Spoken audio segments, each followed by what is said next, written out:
Bonjour tout le monde. Allez, on démarre maintenant. Bonjour tout le monde et vous êtes les bienvenus pour le webinaire d'aujourd'hui. Donc, on va parler sur l'HACCP et la demande d'agrément sanitaire. Donc, avant de commencer, le webinaire va durer une durée maximum de 40 minutes. Donc, si vous avez des commentaires ou bien des questions, n'hésitez pas à les poser dans la section, je pense, section discussion. Elle est dédiée pour ça. Donc, je vais essayer à répondre à l'ensemble de vos questions à la fin du webinaire. Et maintenant, si vous avez vos carnets, vos stylos, car vous allez avoir besoin, on démarre. Vous êtes bien installés, on démarre. Donc, pour ceux qui ne me connaissent pas, je m'appelle Doua Cherkaoui. Je suis docteur en microbiologie alimentaire et ingénieure en industrie et sécurité des aliments. Donc, je suis consultante et formatrice en hygiène et sécurité des aliments et en futur très très proche, je vais devenir auditrice certifiée ICA, ISO 22000. Donc, en ce qui concerne mes champs de mission, donc j'accompagne les entreprises dans différents secteurs, surtout le secteur agroalimentaire, bien sûr, la restauration rapide et cosmétique. Donc, j'accompagne l'ensemble des entreprises dans leur démarche de formation. La plan de maîtrise, la mise en place de plans de maîtrise sanitaire, la réalisation des études HACCP. Aussi, j'accompagne dans leur projet de certification, surtout la certification ISO 22000, ISO 9001, IFS et BRC. Je réalise en parallèle les audits dites audits pré-audits ou bien audits à blanc, donc pour la certification, et les inspections, comme les inspections d'hygiène, surtout au niveau de restauration. Et bien sûr, j'accompagne les entreprises à la rédaction de leur agrément sanitaire, ce qui nous amène au sujet d'aujourd'hui, qui est la demande d'agrément sanitaire. Donc, je vais essayer à répondre à l'ensemble des questions concernant la demande d'agrément sanitaire. Donc, n'hésitez pas à poser vos propres questions, bien sûr. Donc, on va voir ensemble qui est concerné par la demande d'agrément sanitaire, quand il faut faire cette demande, comment la faire, bien sûr, auprès de qui. Et bien sûr, on va voir en détail le dossier d'agrément sanitaire. Donc, avant de commencer, j'aimerais bien faire votre connaissance et bien sûr la connaissance sur le sujet. Donc, si vous voulez bien répondre à ces deux petites questions. Donc, vous êtes d'où? Et la petite question, c'est la deuxième question, c'est sur un niveau de 1 sur 5, quelle est votre connaissance sur le sujet, l'agrément sanitaire? Donc, vous pouvez répondre. OK.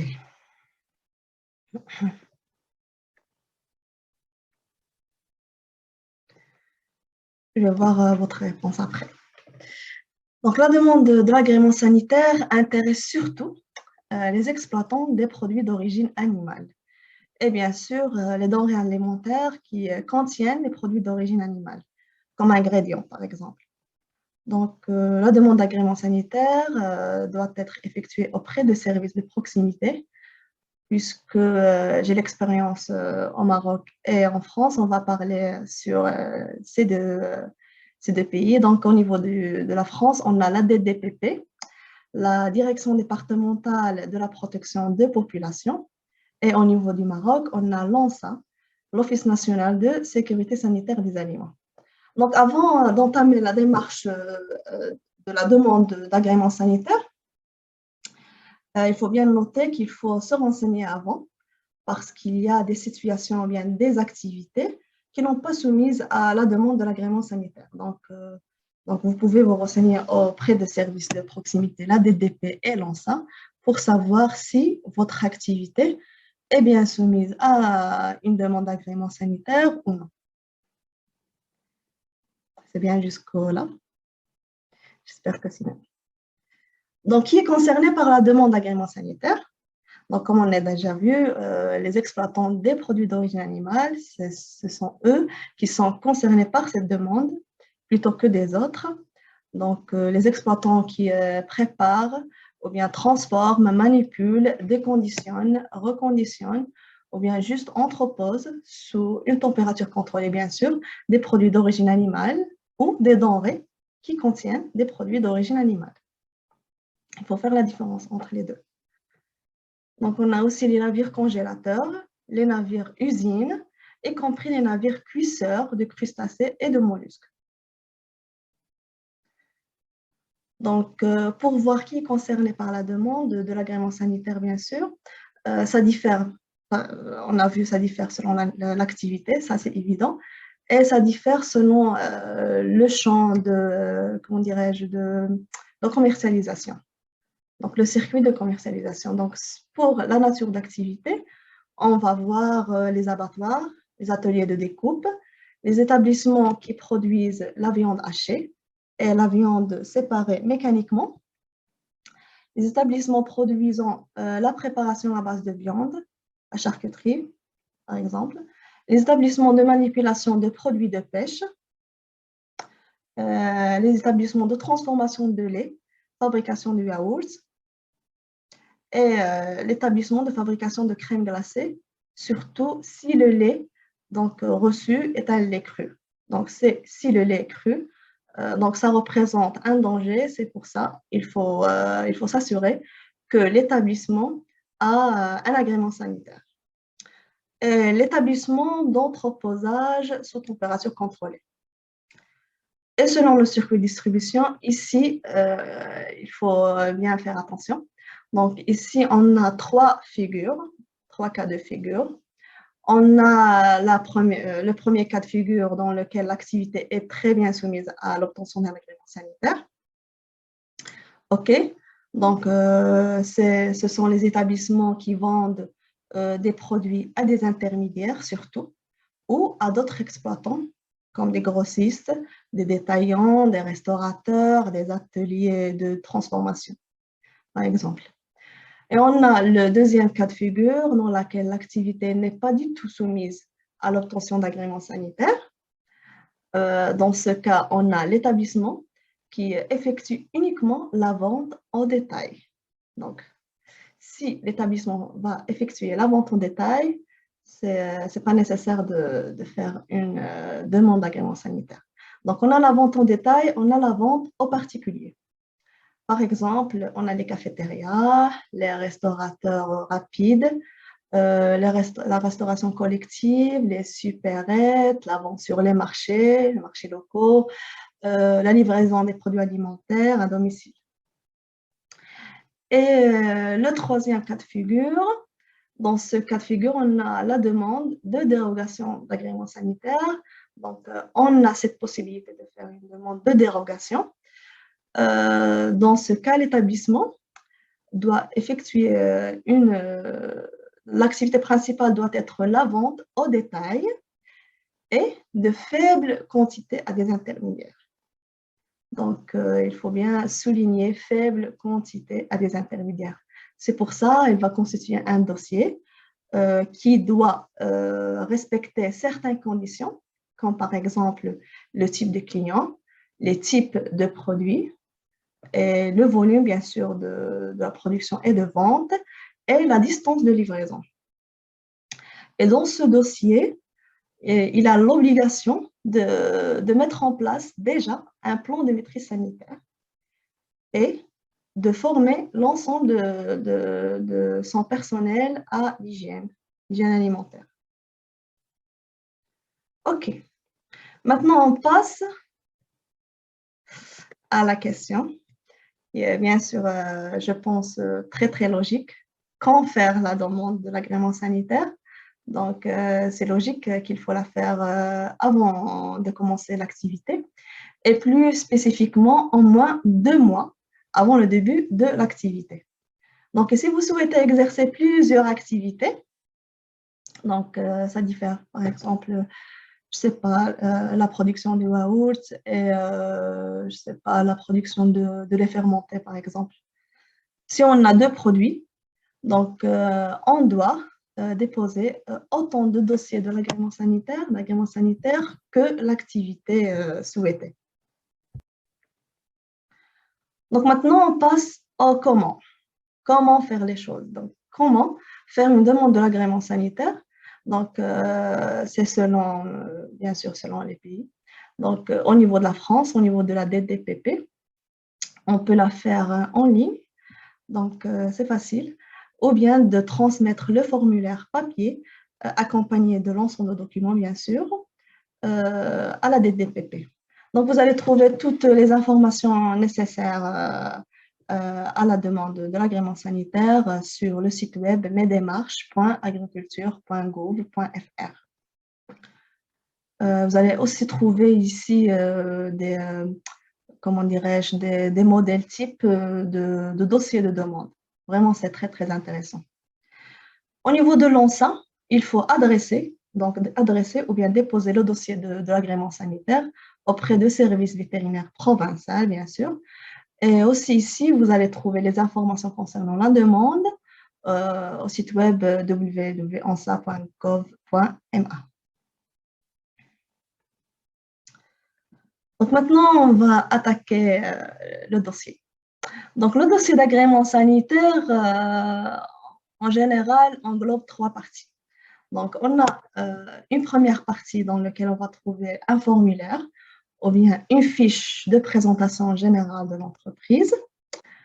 Donc, au niveau de la France, on a un formulaire CERFA qui est téléchargeable sur le site web. Et pour le Maroc, chaque entreprise doit écrire sa propre présentation.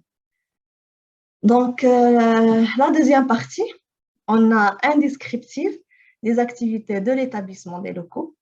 Donc, après, je vais détailler chaque partie en détail. Donc, en général, c'est ça. Donc, première partie, deuxième partie, troisième partie, un plan de maîtrise sanitaire dans lequel on doit aborder et décrire les bonnes pratiques d'hygiène, les programmes prérequis, le plan HACCP, la procédure de traçabilité et bien sûr la gestion des non-conformités. Donc, je vais vous expliquer tout ça en détail. Donc, pour la première partie, pour la fiche de présentation d'établissement, ici, on devrait trouver l'organisation générale de l'entreprise ou bien de la société, l'organigramme fonctionnel et hiérarchique de la société, la répartition des différentes catégories de personnel. Donc, tout ça dans la première partie de présentation. Dans la deuxième partie, le descriptif des activités de l'établissement et des locaux. Pour faire la différence entre descriptif de l'établissement et des locaux, c'est pas pareil. Donc, on va trouver la liste des femmes et des produits finis, la liste des matières premières, les ingrédients et les emballages, la description des méthodes d'approvisionnement, donc l'achat, et la commercialisation, la vente, la livraison, etc. Est-ce que vous effectuez vous-même la livraison, etc. Tout ça. Donc, le diagramme de fabrication des opérations, la capacité de stockage de matières premières et un plan global de l'ensemble d'établissements qui indique en détail l'agencement des locaux. Maintenant, on va voir la troisième partie.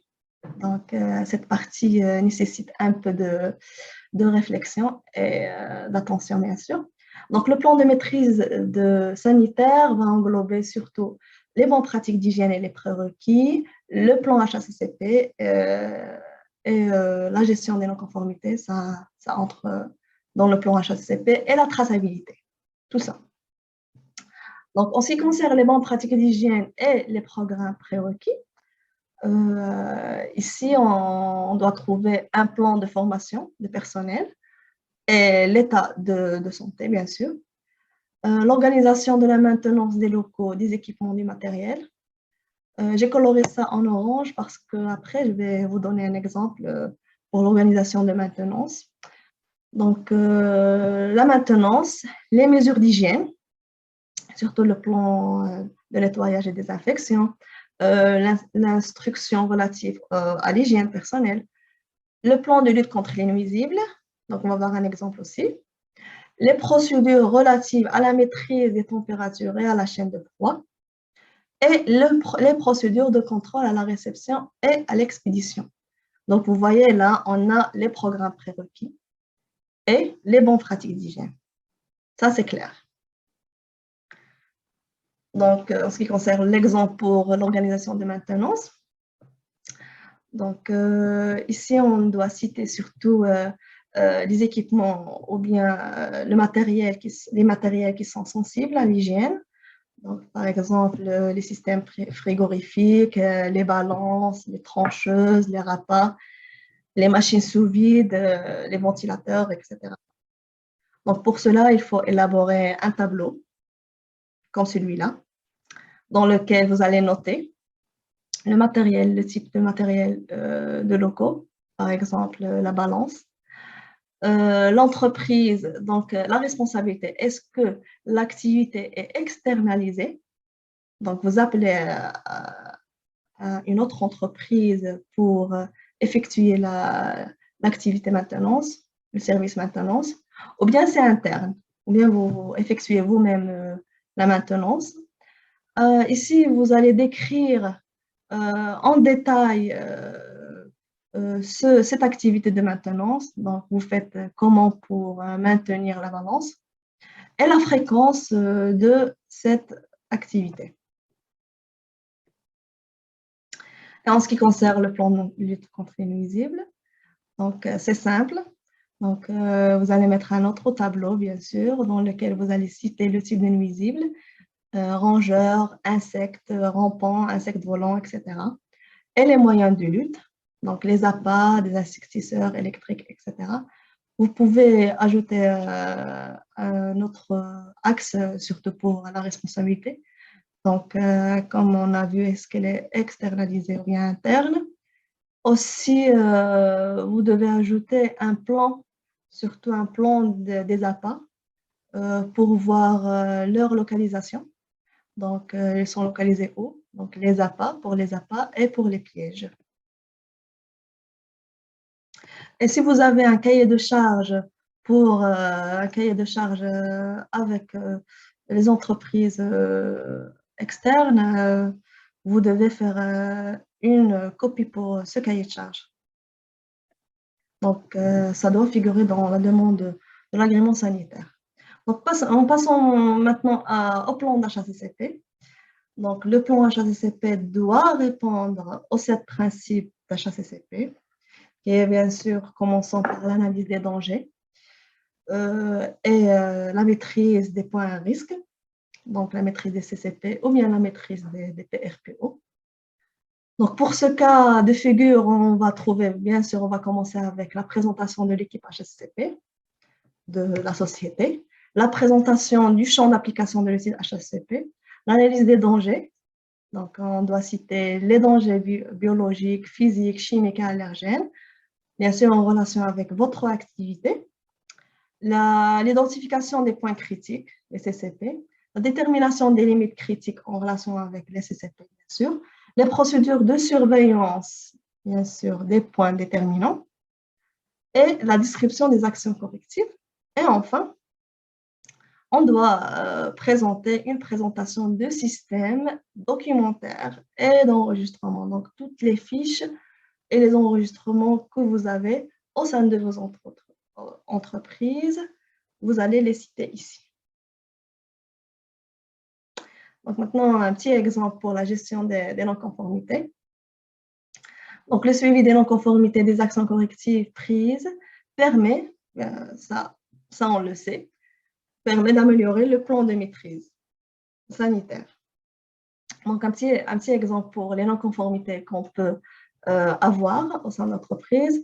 Donc, par exemple, si vous avez un résultat d'analyse non conforme, vous allez noter la non-conformité et en parallèle, vous allez élaborer un document de la gestion de non-conformité, donc les actions correctives ou bien les corrections immédiates.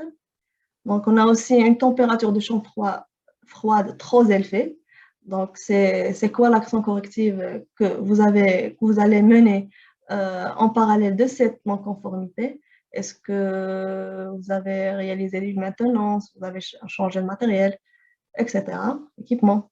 Un résultat d'audit d'hygiène insatisfaisant. Donc ça, c'est la non-conformité et l'action corrective en parallèle. Donc maintenant, on arrive à la conclusion. Donc, on a vu ensemble c'est quoi un agrément sanitaire. Donc, un agrément sanitaire, c'est un agrément qui autorise à produire, transformer, manipuler et entreposer des produits d'origine animale ou des denrées qui contiennent des produits d'origine animale. Donc, qui est concerné par cette demande? Tout exploitant qui met sur le marché des produits d'origine animale ou bien des denrées qui contiennent des produits d'origine animale, comme par exemple, on a vu ensemble comme les crèmes glacées, par exemple, c'est un produit d'origine animale. Donc, doivent mener cette demande. Quand la faire? Donc, en moins, il faut faire la demande de 2 mois avant le début de l'activité. Auprès de qui? Donc, auprès de la DDPP et l'enseigne au Maroc, donc les services de proximité. Et comment la faire? Vous pouvez la faire en ligne ou bien transmettre toute la demande pour la DDPP et adresser et déposer la demande à l'enseigne. Maintenant, on passe à vos questions. Je vais voir votre question. Vos questions.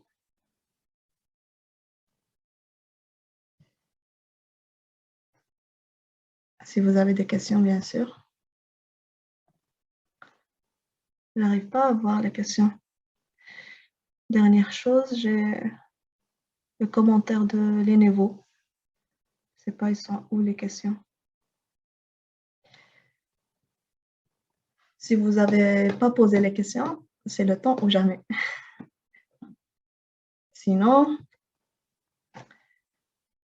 je vais conclure que tout est clair.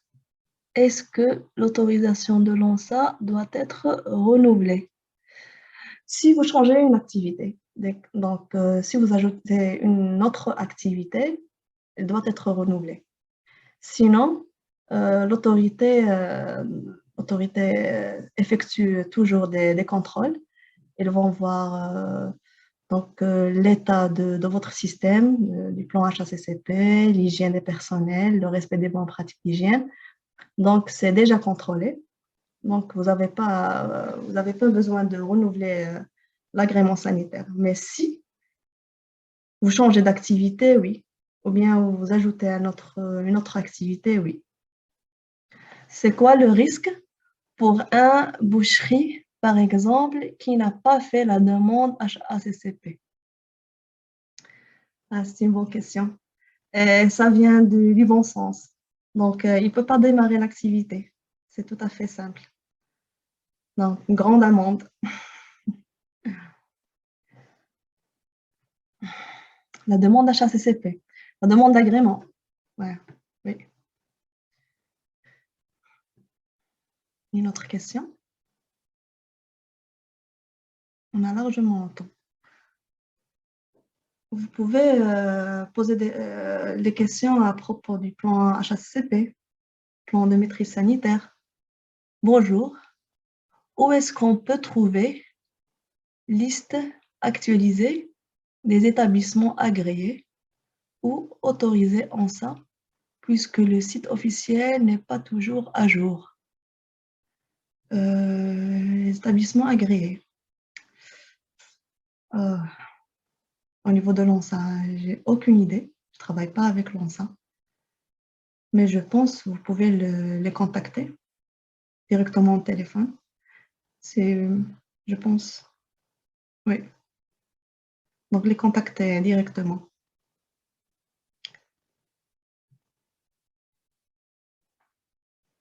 Une autre question?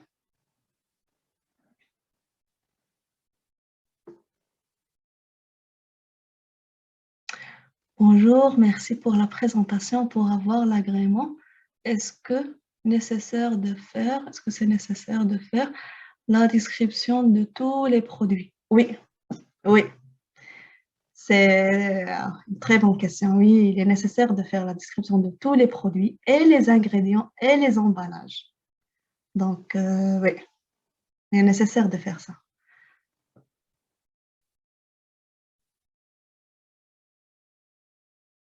Donc, il faut faire une description très bien détaillée de l'ensemble d'activités, des produits de nettoyage et des mesures de contrôle et des mesures de surveillance, maintenance, tout ça.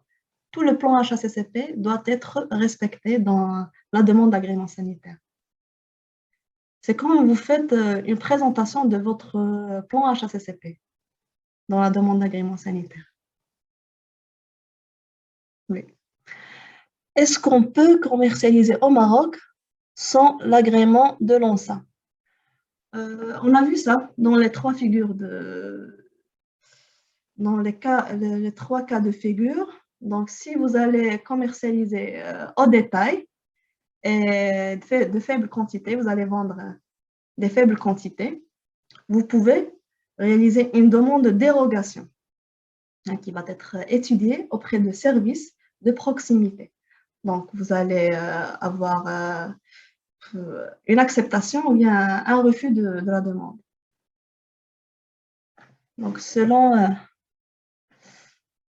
je pense que la réunion va se terminer dans 10 minutes. Donc, je vais essayer à répondre. Est-ce qu'un établissement autorisé agréé en ça respecte toutes les réglementations en vigueur? Oui, et c'est le but de réaliser un agrément, d'être agréé. C'est le but de respecter toutes les réglementations en vigueur, de respect des bonnes pratiques d'hygiène, donc, et le maîtrise des risques, maîtrise des dangers liés à la sécurité des aliments. Donc ça, c'est le but. Et ça reste l'obligation d'entreprise et sa politique, bien sûr, et les organismes de contrôle, s'ils font bien leur travail ou non. Donc, je parle des entreprises de transformation. Ah, ça, c'est en relation avec les entreprises de transformation? Oui. Donc, ici, oui. Vous devez avoir un agrément sanitaire pour commercialiser votre produit. Donc, ici, on a l'obligation d'agrément sanitaire. Veuillez nous expliquer la procédure DMP pour complément alimentaire. C'est DMP, ça n'entre pas dans notre sujet, je pense. Mais je peux vous expliquer ça dans un autre webinaire. On manque de temps en plus. Donc, dans un autre webinaire, vous pouvez laisser votre commentaire sur ma page LinkedIn si vous voulez. On va voir ça après. En FRS, agréé en ça, commercialise le même produit merguez réfrigéré. Je ne comprends pas ton commentaire. Ce n'est pas une question, je pense. Abdelaziz, un FRS agréé en ça, je ne comprends pas ton commentaire ou bien ta question, je ne comprends pas. Est-ce que vous pouvez expliquer le plan d'autocontrôle brièvement? Merci. Le plan d'autocontrôle. Donc, les actions d'autocontrôle, brièvement. Je ne pense pas que je peux expliquer ça brièvement. Je pense que je vais organiser un autre webinaire dans lequel je vais parler en détail sur le plan HACCP. Ici, je peux expliquer le plan d'autocontrôle brièvement. Pas brièvement, mais en détail. 2 dates de production différentes avec 2 DLC différentes. 3 jours et 12 jours, avec le même numéro de lot. Pardon, ma question est divisée en 2 messages si haut. Oui, elle est divisée. Comment je vais faire? FRS agréé en ça, commercialise le même produit. Merguez réfrigéré et quelque chose d'autre, avec 2 dates de production différentes, avec 2 DLC différentes. OK, avec le même numéro de lot. 2 produits différents avec le même numéro de lot. Ça, je ne comprends pas. Comment ça se fait? Deux dates de production différentes, deux DLC différentes et le même numéro de lot. Voilà. Et agréé en ça. L'ANSA va pas faire, je pense, elle ne va pas contrôler les numéros de lot, les DLC. Donc, elle ne contrôle pas l'étiquetage. Elle va contrôler la structure générale de l'entreprise. Est-ce qu'elle respecte le plan HACCP ou non? Mais l'étiquetage, l'ANSA, je ne pense pas qu'elle fait le contrôle de l'étiquetage. Au niveau de la France, je pense qu'il y a le contrôle d'étiquetage, mais l'ANSA, oui. C'est partie de la réglementation pour l'agrément sanitaire? Non, non, ça ne fait pas partie de la réglementation.